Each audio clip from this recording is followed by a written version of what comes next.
A flight attendant's racist remark ignites a viral scandal, but when Naomi Carter demands more than just an apology, she sparks a battle for justice that could change an entire industry. Will her fight for accountability cost her everything or lead to real, lasting change? You won't believe what happens next. Don't forget to hit the subscribe button, like this video, and comment below where you're watching from. Naomi Carter pulled her cardigan tighter around her shoulders as she stepped into the cool, recirculated air of the jet bridge leading to Flight 472. The hum of idling engines vibrated faintly through the floor beneath her sensible flats, a subtle reminder of the journey ahead. Atlanta wasn't far, just a 2-hour flight, but it represented so much more than a simple trip. She was heading to a conference that would gather leaders from across the nation, all dedicated to racial equity. For Naomi, it was more than her work, it was her calling. As she stepped onto the plane, she was met with the sharp, professional smile of the first flight attendant, who gestured her toward her seat in the economy cabin. Naomi nodded politely, gripping the leather strap of her laptop bag. Her other hand dragged a carry-on suitcase, one she always packed carefully to avoid the risk of lost luggage. Walking down the aisle, she noticed the usual pre-flight chaos: passengers jostling for overhead bin space, a toddler fussing as a frazzled parent tried to buckle them in, and the tinny sound of a cell phone conversation cutting through the low hum of conversation. She reached row 22, her seat, and glanced upward. The overhead bin above her row was already crammed full. With a resigned sigh, Naomi adjusted the strap of her bag and scanned for a flight attendant. A young woman in a neatly pressed uniform, her name tag reading Veronica Daniels, was methodically rearranging luggage a few rows ahead. Naomi stepped closer. "Excuse me," she said, her tone polite but firm. "It seems the bin above my seat is full. Could you help me find a spot for my bags?" Veronica turned, her sharp features framed by a tidy blonde bun. Her eyes darted to Naomi's suitcase, then back to her face. "You should have boarded earlier," she replied with a tight smile, her tone clipped. Naomi blinked, caught off guard by the remark. "I boarded when my group was called," she replied evenly. "Well," Veronica said, glancing down the aisle as if she had somewhere more important to be, "you'll just have to check it then. We're busy trying to make sure everyone's settled." A few nearby passengers turned to look. Naomi felt their gazes, but she kept her expression calm. "I'd prefer not to check my bag," she said. "There's sensitive equipment inside. Could you please help me find a spot?" Veronica sighed audibly, the kind of exaggerated exhale meant to communicate irritation. "Maybe if you'd planned ahead, this wouldn't be an issue," she said. The words hung in the air, sharp and cutting. Naomi froze, the implication clear. She could feel her heartbeat quicken, a familiar heat rising in her chest. This wasn't about a bag anymore. "I beg your pardon?" Naomi asked, her voice quiet but firm. "You heard me," Veronica replied, still not meeting her eyes as she turned back to rearranging bags. The tension was palpable now. A man seated nearby lowered his phone, his brow furrowed. A woman across the aisle muttered something to her companion. Naomi stood her ground. "I'd like you to reconsider your tone," Naomi said, carefully enunciating each word. "Your comment was unnecessary and inappropriate." Veronica turned back, her mouth tightening. "I don't have time for this," she said. "Just figure it out." She gestured vaguely toward the back of the plane before walking briskly away. Naomi stood there, her suitcase still in her hand. Her stomach churned, not with embarrassment, but with the familiar weight of frustration. This wasn't the first time she'd been dismissed, spoken to as though she were somehow less deserving of courtesy. She glanced around, noticing that several passengers were watching now, their expressions a mix of curiosity and discomfort. "Unbelievable," she heard someone murmur. Naomi inhaled deeply, steadying herself. She wasn't one to let moments like this pass unchecked. Adjusting her cardigan, she moved to find an empty bin toward the back of the plane, all the while formulating what she would say when she had the chance. As she returned to her seat, she couldn't shake the weight of the flight attendant's words or the unspoken biases they carried. The hum of the engines grew louder as passengers settled in, and the captain's voice crackled over the intercom, announcing the flight's departure. But for Naomi, the journey had already begun, and it was about far more than miles traveled. Naomi Carter adjusted her laptop bag on her shoulder and scanned the rows of overhead compartments, noting with dismay that every bin within sight was jam-packed. The flight was oversold, as usual, and passengers had crammed their carry-ons in with little regard for order. She took a deep breath, trying not to let frustration creep in. After all, it was just a small inconvenience, and she was used to adapting. "Excuse me," she said politely to the flight attendant standing a few rows ahead, her crisp uniform unwrinkled, her blonde hair pulled into a tight bun. The woman turned, her face neutral but far from warm. Naomi gestured toward her carry-on. "The bins here are full. Could you help me find a spot for this?" The attendant, whose name tag read Veronica Daniels, glanced at the bag, then back at Naomi with an air of thinly veiled irritation. She tilted her head slightly, as if the request were an unreasonable imposition. "You should have checked that at the gate," Veronica said, her tone clipped. "Or boarded earlier. The bins are first come, first serve." Naomi blinked, momentarily caught off guard by the brusque response. The flight was barely halfway boarded. Plenty of passengers were still struggling to find their seats. Her boarding group hadn't been particularly late, just unlucky. "I understand that," Naomi replied, keeping her voice steady. "But since the space is full now, I was hoping you could help me find another spot." "Isn't that your—" "It's not my responsibility to fix what passengers don't plan for," Veronica interrupted, her voice louder now, drawing the attention of nearby travelers. The statement hung in the air, sharp and accusatory, like an arrow shot with perfect aim. Naomi felt the familiar prick of indignation creep into her chest.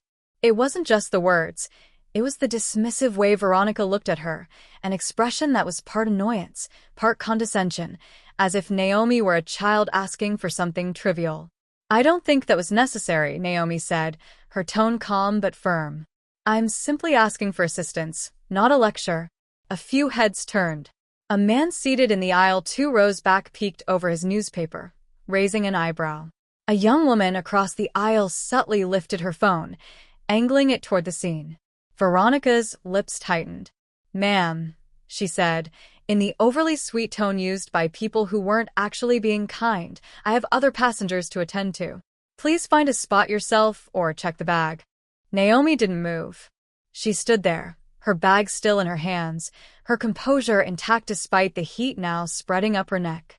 She'd been here before, in boardrooms, in shops, in everyday spaces where a tone or a glance carried more weight than it should. "I don't think this is about my planning," Naomi said.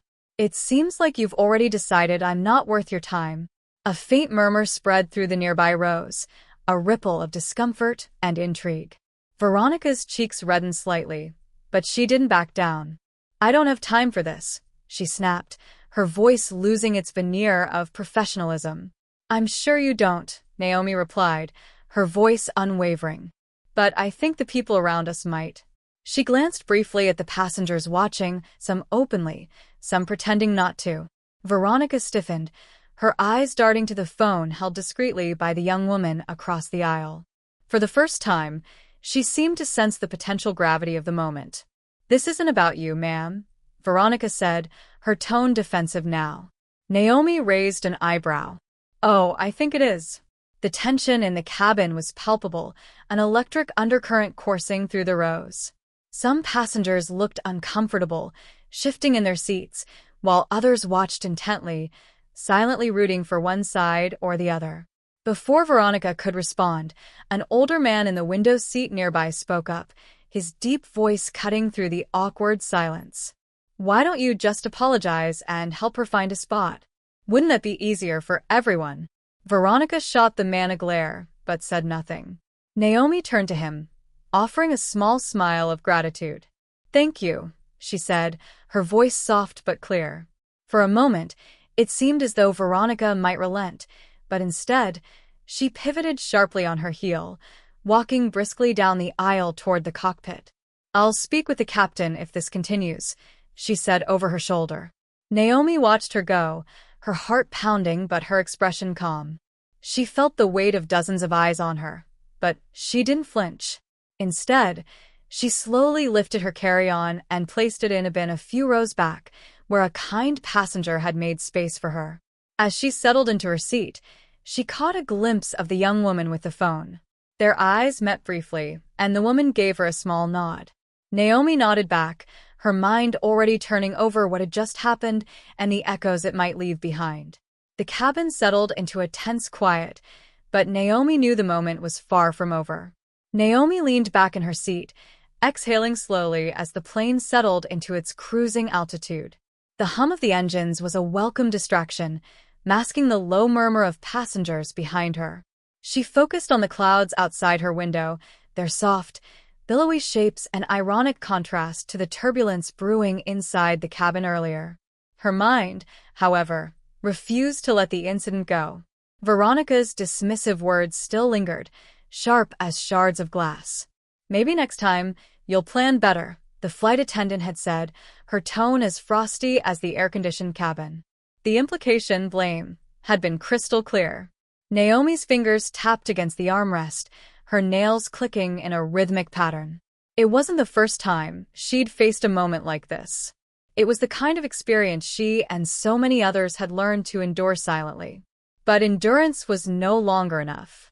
Her thoughts drifted to a memory, unbidden but vivid. She was standing in a conference room, a bright-eyed 20-something eager to present her first proposal. A senior colleague had interrupted her mid-sentence, dismissing her ideas without so much as a second glance.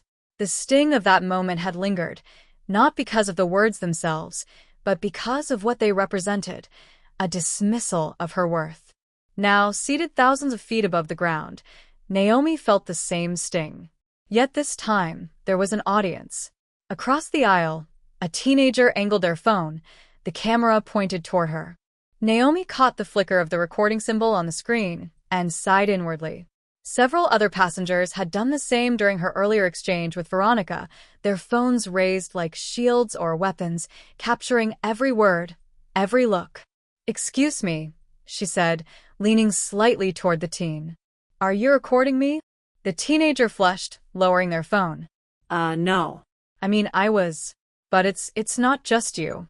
It's the whole thing. People need to see what happened."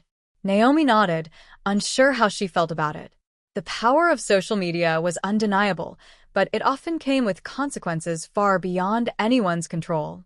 She had seen enough viral stories to know how quickly narratives could spiral, twisting truth into something unrecognizable.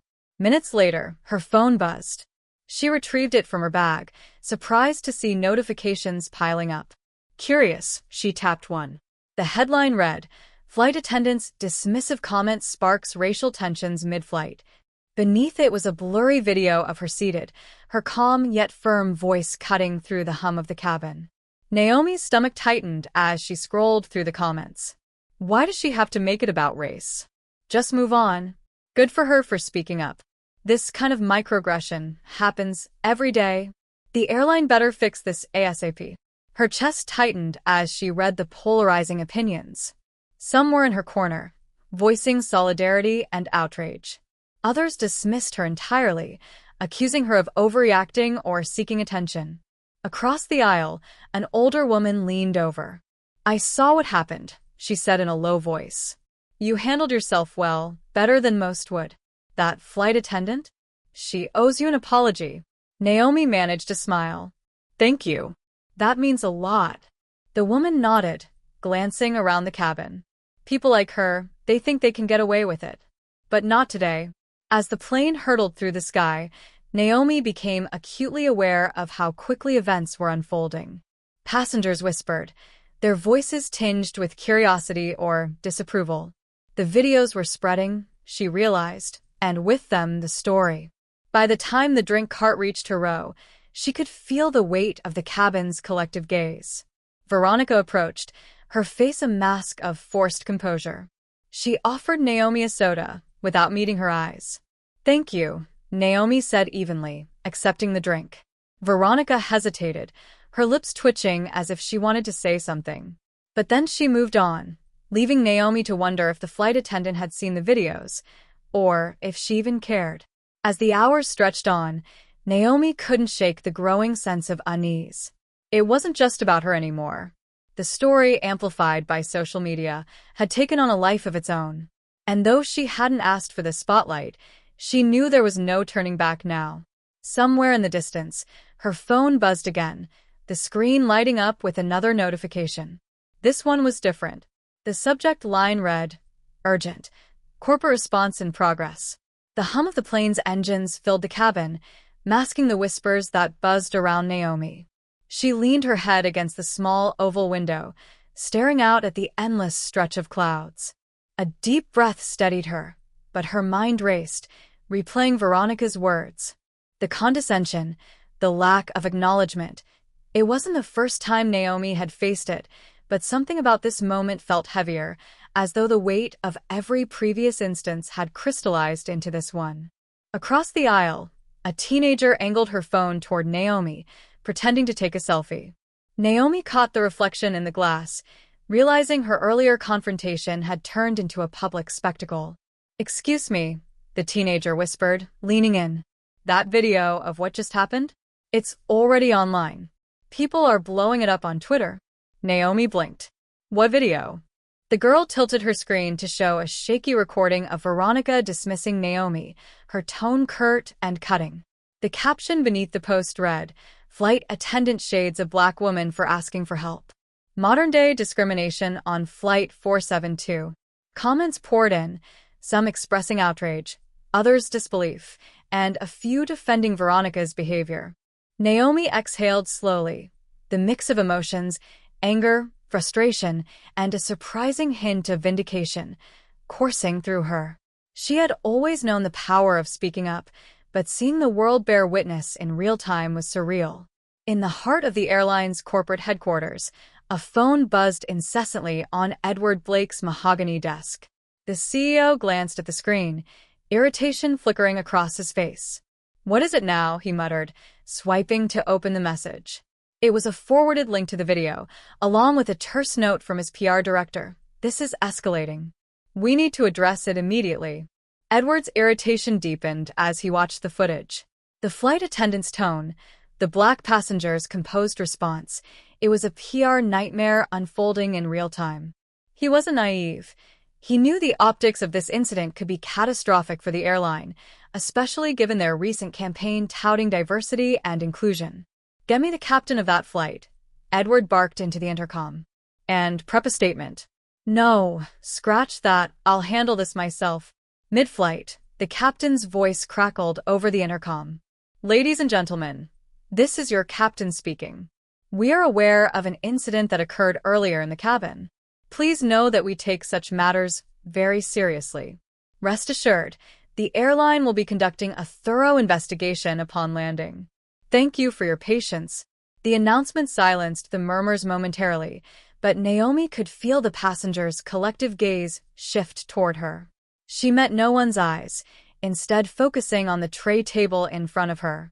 Her thoughts drifted back to a similar moment years ago, during her early days at her nonprofit. At a roundtable discussion, she had proposed an initiative to address racial disparities in public schools. Her suggestion had been met with polite nods and a quick pivot to another topic. Later, a male colleague presented the same idea almost verbatim and received applause. Naomi had swallowed her frustration then, but the memory lingered like a bruise that never fully healed. This time, she thought things would be different. In the front of the cabin, Veronica Daniels stood stiffly by the galley, her face pale. She had been informed of the captain's announcement and the corporate office's involvement. The knowledge churned uneasily in her stomach. She replayed the exchange with Naomi in her mind, searching for where things had gone wrong. "It's not my fault," she muttered under her breath. She made it a bigger deal than it needed to be. But even as she said the words, doubt crept in. As the plane began its descent into Atlanta, Naomi's phone buzzed. She hesitated before picking it up, unsure of what awaited her. The screen displayed a notification from her organization's social media manager. The airline CEO just responded to the incident. "He's meeting the flight at the gate." Naomi's breath caught. A mix of apprehension and resolve washed over her. She wasn't sure what she would say, but she knew this moment wasn't just about her. It was about every person who had been dismissed, condescended to, or ignored because of their race. The wheels touched down with a jolt, and the cabin erupted into the usual flurry of unbuckling seatbelts and retrieving bags. But this time, the air felt charged, as though everyone on board knew they were part of something bigger than a routine landing. As the plane taxied to the gate, Naomi sat still, bracing for what was to come. The airplane shuddered slightly as it descended, the orange glow of the setting sun casting long shadows across the cabin. Naomi leaned back in her seat, the hum of the engines melding with the low murmur of the passengers around her. She had been bracing herself for the fallout ever since she'd realized the confrontation had gone viral.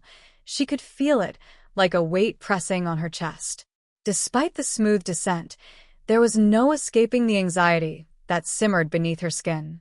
Her fingers tapped nervously on her armrest, a constant, repetitive motion as her mind replayed the exchange with Veronica.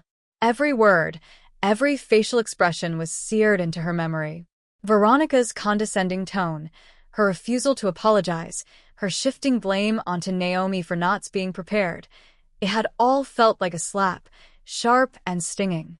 But now, she was more than just upset. This wasn't about a personal slight anymore. It was about something bigger.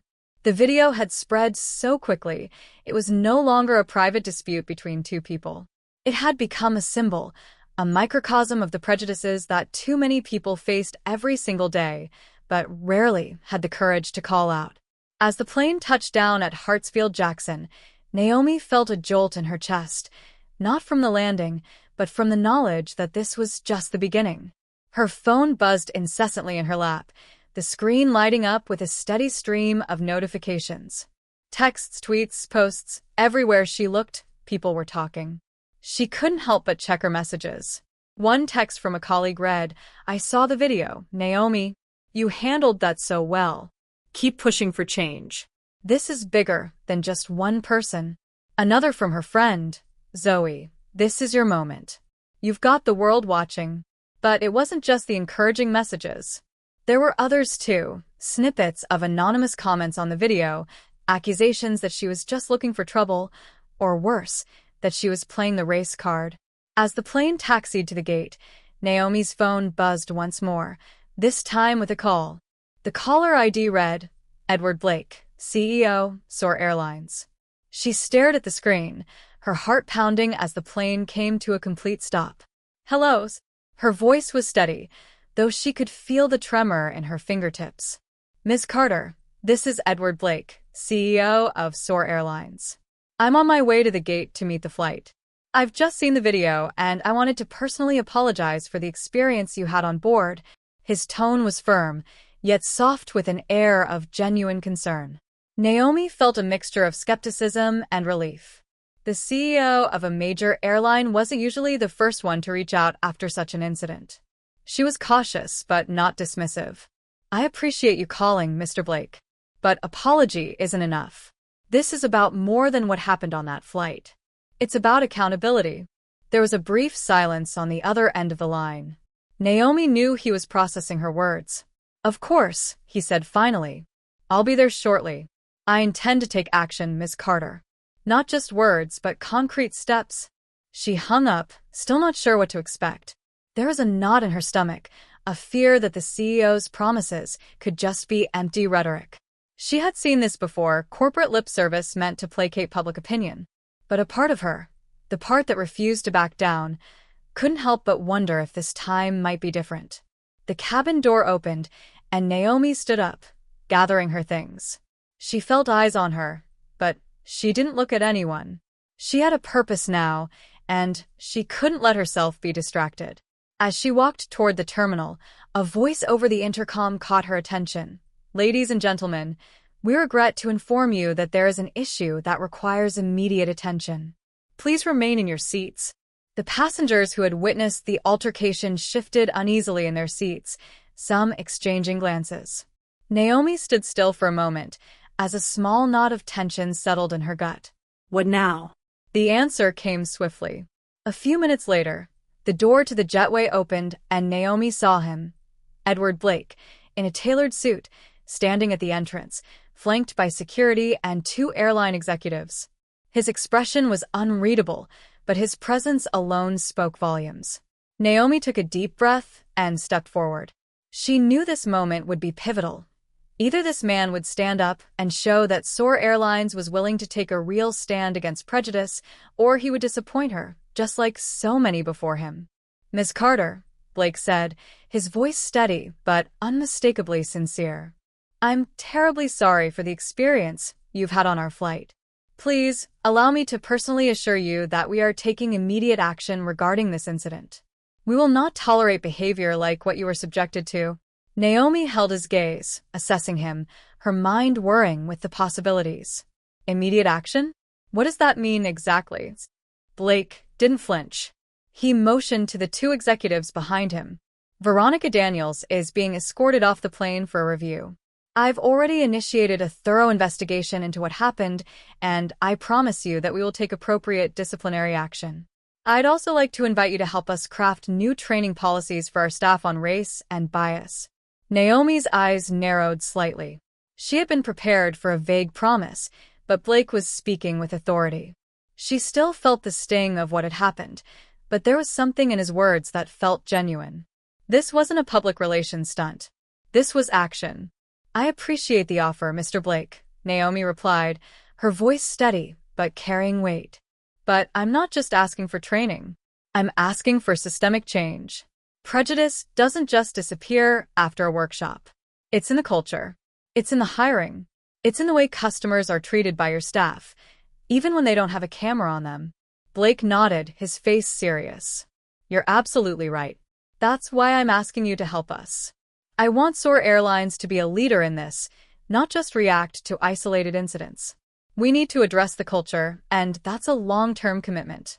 Will you help us?" Naomi studied him for a moment, weighing his words carefully. She could feel the weight of the decision pressing on her. This wasn't just about getting an apology. It wasn't about winning a single battle. It was about pushing for real change, pushing for a future where these moments didn't happen in the first place. "Yes," she said, finally. "I'll help. But it has to be more than just words." Blake offered a faint smile, a flicker of hope in his eyes.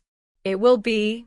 As Naomi stepped away from the gate and into the terminal, the weight that had been pressing on her chest since the confrontation seemed to lift slightly. This wasn't the end. It was just the beginning. And for the first time in a long while, she felt that the fight for justice might actually lead somewhere. The moment the plane touched down in Atlanta, the air felt thick with anticipation. Naomi stared out the window as the wheels met the tarmac with a dull thud, her thoughts racing far faster than the aircraft had landed. She had imagined this moment, the meeting with the airline CEO, the confrontation, the apology, but now that it was real, she wasn't sure what to feel. Her stomach churned, a mix of triumph and unease, the calm she had maintained on the flight now replaced by a tension she couldn't shake. As the plane taxied to the gate, Naomi gathered her belongings, her eyes scanning the cabin for the faces of the passengers who had witnessed the exchange. They were quieter now, some glancing at her with expressions of quiet admiration, others avoiding eye contact altogether. Veronica, the flight attendant who had sparked this entire mess, had disappeared into the back of the plane, presumably to meet with the higher-ups. Naomi's mind was already on the next step, and it was far bigger than her own discomfort. The aircraft halted, the engine's hum slowly dying away, leaving only the soft murmur of passengers as they began to unbuckle and prepare to leave. Naomi rose from her seat, gripping her carry-on handle tightly, but not because she was anxious. She was resolute now, something deeper stirring within her, a fire that had been lit long before this flight, and this incident, though jarring, had only fueled it. As the door opened, a figure appeared at the top of the steps leading down into the terminal. Tall, sharp-suited, and purposeful, it was none other than Edward Blake, the CEO of the airline. Naomi had read about him before, the corporate visionary known for his sharp business acumen and his public stance on social responsibility. In the pictures, he had always appeared polished, calm, confident. In person, he was even more imposing. Naomi hadn't expected him to be here, not in person. She assumed some lower-ranking executive would come to apologize, perhaps offer a reimbursement voucher, and send her on her way. But this was something else. He was here for a reason, and Naomi intended to make sure that reason wasn't just for a show of goodwill. "Ms. Carter, I assume?" Blake's voice was smooth, his handshake firm. "Thank you for your patience today." Naomi's grip on her bag tightened, but she kept her expression neutral. "Mr. Blake, I assume you know why I'm here?" Blake's smile faltered just slightly, a brief flicker of unease passing over his face before he masked it with professionalism. "I do. And I want to assure you that we take this matter very seriously. I'm terribly sorry for what happened, but more importantly, I'm sorry for how it made you feel." Naomi couldn't suppress the tinge of bitterness that rose in her chest. She had heard the same hollow words before, words that were supposed to ease her anger, but only served to intensify it. This wasn't about an apology. This was about change. Real change. "I appreciate your apology, Mr. Blake," Naomi began, her voice steady but purposeful. "But what I need from you is more than just words. I need real accountability. I need a commitment to ensuring this doesn't happen again, not just to me, but to anyone who steps onto one of your flights." Blake's eyebrows raised slightly, surprised by the directness of Naomi's request. He had expected gratitude, maybe some discomfort, but not this level of assertiveness. He took a deep breath, his jaw tightening as if preparing for a much harder conversation than he'd anticipated. "You're absolutely right," he said after a moment. "And I'll be honest with you. The last thing I want is to see our company perpetuating harmful behavior. This is something that will be addressed both internally and publicly. We will conduct a full review of this incident, and I will personally oversee that process." Naomi nodded, her gaze unwavering. "That's good, but I don't think it's enough. You can fire Veronica, but that's just one person. You need to make a commitment to changing the culture that allowed this to happen in the first place. Have you considered implementing mandatory diversity training for all employees? Making it a part of your onboarding process?" Blake shifted slightly, his eyes narrowing as he processed her words. "We do offer training for some employees, but I'll admit it's not universal. And certainly not at the level you're suggesting." He paused, taking a moment to weigh his words. "You're asking for something much more comprehensive." Naomi nodded, her voice firm. "Yes, because this isn't just about one interaction. This is about the larger system of bias that exists within your company and within society as a whole. If you truly want to make a difference, it's going to require more than just a few classes here and there. It's going to require accountability at every level."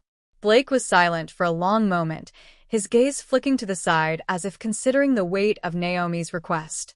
The longer he stayed quiet, the more Naomi wondered whether he would rise to the occasion, or if he would simply shrug this off as an inconvenient distraction. Finally, he spoke, his tone measured but resolute. "You're right, of course. I can't argue with that. In fact, I think we can do more than just training. We need to instill a system of continuous evaluation, real-time customer feedback, anonymous bias reporting. We need to measure our employees' progress, not just make them sit through a class and move on." Naomi's heart skipped a beat. This wasn't just an apology. This was the first step towards something much bigger, something she had fought for in her career, a systemic overhaul that could influence an entire industry. "I'm glad to hear you say that," Naomi said, her voice softer now but still powerful. "I think I can help you with that. My nonprofit works with organizations to build these kinds of programs, and I would be honored to collaborate with you on creating a more inclusive, accountable system here." Blake's gaze softened, a flicker of genuine appreciation crossing his face. "I would like that very much. I'll have my team reach out to yours. We'll start working on this immediately." As they shook hands again, Naomi felt something shift within her. It wasn't the satisfaction of winning a battle, but the knowledge that she had just initiated a change that could ripple out into something far larger than this single incident. They walked together toward the exit, where Blake's car waited. The media would be waiting for her outside, but Naomi wasn't focused on them right now. She had already won. This wasn't about her. It was about making sure that the next woman, the next person of color, didn't have to fight the same fight. As she stepped out into the warm Atlanta air, Naomi felt a renewed sense of purpose surge through her veins. Change was coming, and it was coming because she had refused to be silent. The morning after Flight 472 landed in Atlanta, the world outside Naomi's quiet apartment seemed a little more chaotic. News outlets buzzed with coverage of the viral video, and the social media posts hadn't stopped flooding in since last night. She sat at her kitchen table, sipping coffee, her phone buzzing every few minutes with notifications, texts from colleagues, messages from strangers, and comments on the video itself. But one message stood out. It was from an old friend from college, Samantha. "Naomi, I just saw the video. You handled it with so much grace. I'm so proud of you. But now we need to talk. This isn't just about one flight attendant. You know what I mean?" Naomi closed her eyes for a moment, leaning back in her chair. Samantha was right. The incident on the flight wasn't just about Veronica. It was about something bigger, something that had been silently simmering under the surface of society for decades. Prejudice, whether overt or subtle, had a way of revealing itself in the most unexpected places, and Naomi knew that this moment, this video, was a catalyst for something much larger than a single confrontation. Across the city, the media continued to amplify the story, turning it into a flashpoint. Naomi's story wasn't just about an angry exchange over a carry-on. It had become a symbol of how far we'd come and how far we still had to go. The headlines were blunt, the news anchors careful in their tone, yet the underlying message was unmistakable: accountability in the face of prejudice. Corporate responsibility. A call for action.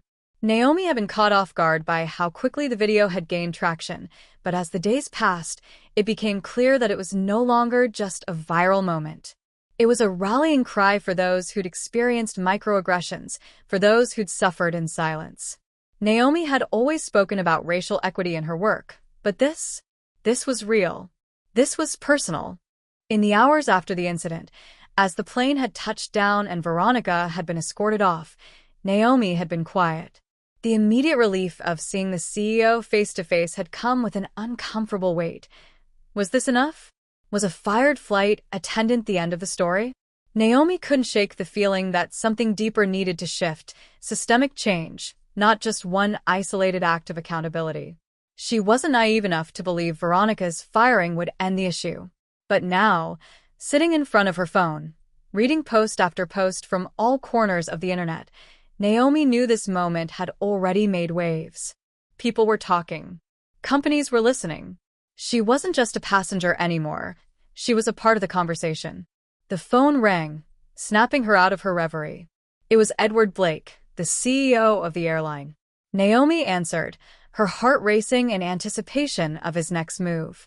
"Naomi," he said, his voice a calm baritone, "I want to thank you again for how you handled everything. I know it was difficult, but it's made all the difference."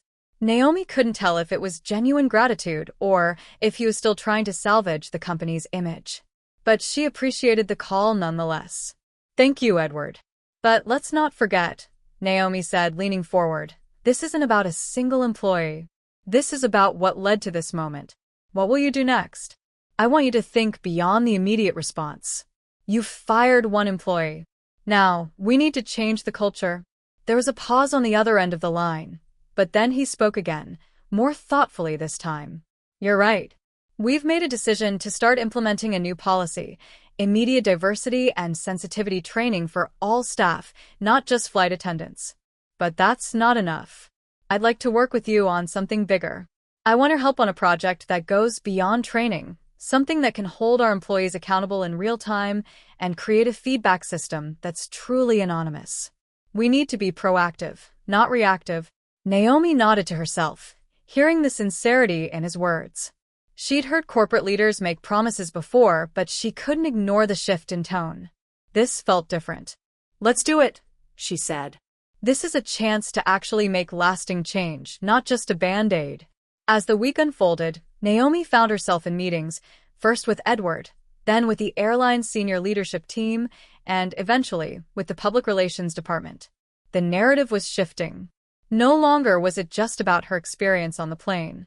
It was about a larger reckoning for corporate America and for society at large. In a bold move, Edward and Naomi worked together to craft a public statement. The airline would not just apologize for the incident. It would actively seek out ways to educate its employees, engage with the communities it served, and create a real culture of accountability. The ripple effects from Flight 472 were starting to ripple out in unexpected ways.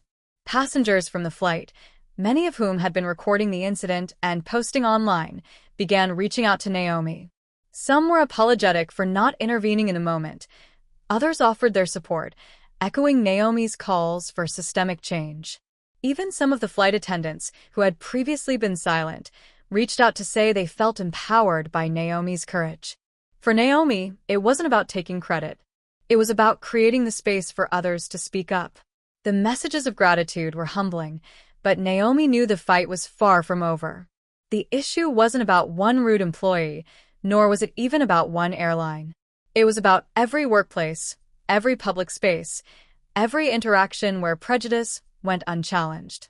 2 weeks later, the media coverage had shifted from shock to discussion. The airline's commitment to diversity training was making waves. Naomi was asked to speak on national talk shows, and news outlets invited her to write opinion pieces on corporate responsibility and racial equity. But with every interview and every article, Naomi found herself facing an uncomfortable truth. She was gaining a platform, but the real question was, what would she do with it? She chose to use her voice to push harder, to ask for more than just temporary solutions. She called for corporate policies that went beyond diversity training. She argued for hiring practices that prioritized not only diversity but inclusion, equity, and representation at every level of the company. In the final scene of the chapter, Naomi stood before a room full of young professionals at a conference in Chicago, her words sharp and confident. "This moment," she said, her voice resonating with the weight of everything that had come before, "is a reminder that we have the power to change things. But we cannot stop at the surface. We cannot be satisfied with one apology, with one fired employee, or with one viral video. Change comes from consistent action, from systemic overhaul, from never letting the quiet moments of prejudice go unnoticed. If you see something, speak up. You have the power to shift the tide." As she left the stage, she felt a quiet sense of hope, a feeling that she had started a conversation that would never fully end, but that might, in time, lead to something better, something lasting. Her phone buzzed again as she walked off the stage, this time with a simple message from Samantha. "Keep pushing. We're with you." And for the first time in weeks, Naomi smiled. The weight of the day hung in the air as Naomi stepped into the conference hall, the murmur of the crowd buzzing around her like the low hum of an electrical current. She adjusted her blazer, taking a slow, deliberate breath. It had been nearly a week since the flight incident, and the ripple effects were still unfolding, with news outlets covering every angle, from Veronica's firing to Naomi's viral call for systemic change. But today was different. Today, she wasn't simply responding to what had happened. She was standing at the forefront of something much bigger, an opportunity to turn a moment of personal injustice into a powerful lesson for others. She looked around the room at the group of young professionals seated before her, their faces a mixture of anticipation and curiosity. Many of them were in the same field Naomi had once been, emerging leaders in the nonprofit sector, people eager to fight for equality, but unsure how to navigate the complicated terrain of institutional bias. Today, Naomi wasn't just a survivor of discrimination. She was a teacher, ready to impart the lessons she had learned. The room quieted as Naomi stepped up to the podium. She smiled, though the corners of her mouth were barely lifted. The past week had been a whirlwind. Interviews, press conferences, endless messages and emails. But as she stood before this group, she felt a strange sense of calm settle within her. This was her purpose. This was where the true work began. "Good afternoon, everyone," she began, her voice steady and clear, despite the emotions that had been swirling inside her since the plane incident. "I'm honored to be here today with all of you. I'm sure most of you have heard about what happened on my flight last week. It's been all over the news." A few heads nodded in acknowledgement, and a couple of people shifted in their seats, clearly familiar with the incident. Naomi paused for a moment, letting the weight of the situation sink in. The room was tense, but she could feel their attention on her, hanging on every word. This was the moment to make it count. "I'm not here to dwell on the details of that flight," she continued, her eyes scanning the room, making sure each person was engaged. What happened wasn't about a single comment or a single interaction. It wasn't even about the flight attendant. What it's about is how we, as a society, continue to tolerate these microaggressions, these subtle, everyday instances of prejudice that go unchallenged, unaddressed, and unnoticed. That's where the real damage lies. She took a deep breath, feeling the weight of the words before her. This wasn't just about her. It was about everyone who had ever been made to feel small because of their race, gender, or identity. It was about a world that had become numb to discrimination because it was so ingrained in the fabric of everyday life. "I want to tell you something that might surprise you," she said, her voice growing a bit stronger. "Before I became the woman standing before you today, I was that person who stayed silent. I was the person who let things slide because I didn't want to make waves. I thought speaking out would make me seem difficult, or worse, angry. I thought if I just kept my head down, if I did my job well enough, I wouldn't have to deal with these things. But I was wrong. And I'm here to tell you that you cannot afford to stay silent." The words hung in the air for a moment, the weight of them settling on the young professionals in the room. Naomi could see them thinking, processing. Some were nodding in agreement, others were hesitant, unsure how to respond. But she wasn't done. She had more to say, more that needed to be heard. After the video of the incident went viral, I received hundreds of messages. Some were supportive, some were critical, some were downright hateful. But the one message that stands out the most came from a woman I don't even know. She wrote, "Thank you for speaking up. I've been in that exact situation before, but I didn't know how to respond. Now I know it's okay to be heard." Naomi paused, letting the words resonate. That's the power of our voice. It's not just about defending ourselves. It's about showing others that they don't have to stay silent either. There was a shift in the room then. Naomi could feel it, the slight change in the air as the young professionals leaned forward, absorbing her words. She had them. Now it was time to drive home the lesson. "We live in a world where silence perpetuates injustice," she continued, her voice unwavering. "When we don't speak up, we let the system continue as it is. We allow discrimination, bias, and prejudice to fester in the shadows. But when we speak out, when we call things by their name, when we challenge the status quo, we force change. Not just for ourselves, but for everyone." Naomi's eyes softened, her gaze sweeping across the room once more. Change isn't easy. It's messy, and it's uncomfortable. But it's necessary. And it's something each of you, every single one of you in this room, has the power to create. A few people in the crowd exchanged glances.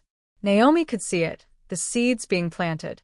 She knew that change wouldn't happen overnight, but perhaps this room full of young leaders would be the ones who carried the torch forward. She was setting the stage for them to make a difference in ways she never could. As she finished her speech, the room erupted into applause. It was a soft, hesitant start, but it grew louder as the seconds passed, a collective recognition of the truth she had shared with them. Naomi felt the warmth of it wash over her, but she knew this wasn't about her. It was about all of them, about the work that still needed to be done. After the session, Naomi stood at the back of the room, speaking to a few of the attendees who wanted to ask questions. They were eager, inspired, ready to take action. One young woman, her eyes wide with admiration, approached Naomi. "Thank you," she said, her voice a bit shaky.